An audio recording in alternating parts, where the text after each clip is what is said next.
اللهم إني أسألك موجبات رحمتك وعزائم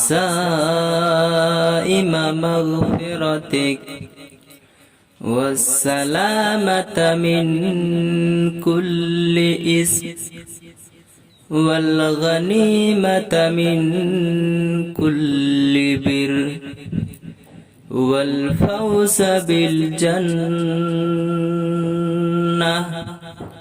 والنجاة من النار. اللهم إني أسألك موجبات رحمتك وعزائم مغفرتك والسلامة من كل إثم والغنيمة من كل بر والفوز بالجنة والنجاة من النار.